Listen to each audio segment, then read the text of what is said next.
আলাইকুম রহমতুল্লাহ। ওয়ালাইকুম আসসালাম রহমতুল্লাহ। বলছেন যে আল্লাহুম্মা ইন্নী আউযু বিকা মিন যিকিদ দুনিয়া ওয়া যিকি ইয়াউমিল কিয়ামা। আমাকে একজন আল্লাহর কাছে বাচ্চা চাওয়ার জন্য তাহাজ্জুদের পর এই দোয়াটার ওপর আমল করতে বলেছেন। এই রকম কোনো দোয়া আছে কিনা, যদি থাকে তাহলে দোয়াটার অর্থ জানালে উপকৃত হইতাম। যে আপনাকে বলেছে সে নিছক বিদআতপন্থী। কোনো এমন দোয়া নেই বাচ্চা চাওয়ার জন্য।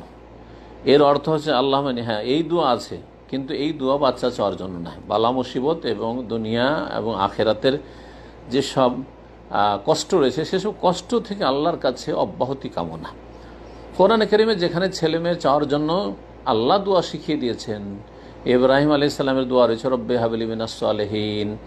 তারপরে জাকারিয়া আলাইহিস সালামের দোয়া রয়েছে রব্বে হাবলি মিন লাদুনকা যুররিয়াতান তাইয়্যিবা ইন্নাকা সামিউদ দুআ। মুমিন রহমানের বান্দাদের দোয়া রয়েছে সূরাতুল ফুরকানে রব্বানা হাব লানা মিন আজওয়াজিনা ওয়া যুররিয়াতিনা কুররাতা আয়ুনি ওয়াজআলনা লিল মুত্তাকিনা ইমামা। এত সুন্দর সুন্দর কোরআনে কারিমের দোয়া থাকা সত্ত্বেও আপনাকে জাল দোয়া শিখিয়ে দিচ্ছে এই জাহিল মোল্লা। আল্লাহ হিদায়াত করুন এবং তাদের অনিষ্ট থেকে আল্লাহ হেফাজত করুন।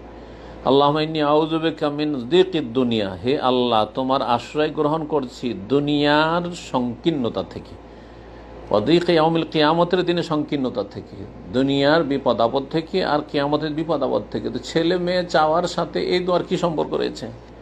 সুতরাং কানাকে কানা হাইকোর্ট দেখিয়েছে, কানা সে নিজেও হাইকোর্ট চেনে না। আর এই কানাকে চোখওয়ালা যদি হাইকোর্ট দেখায় তাহলে সে ধোঁকাবাজ।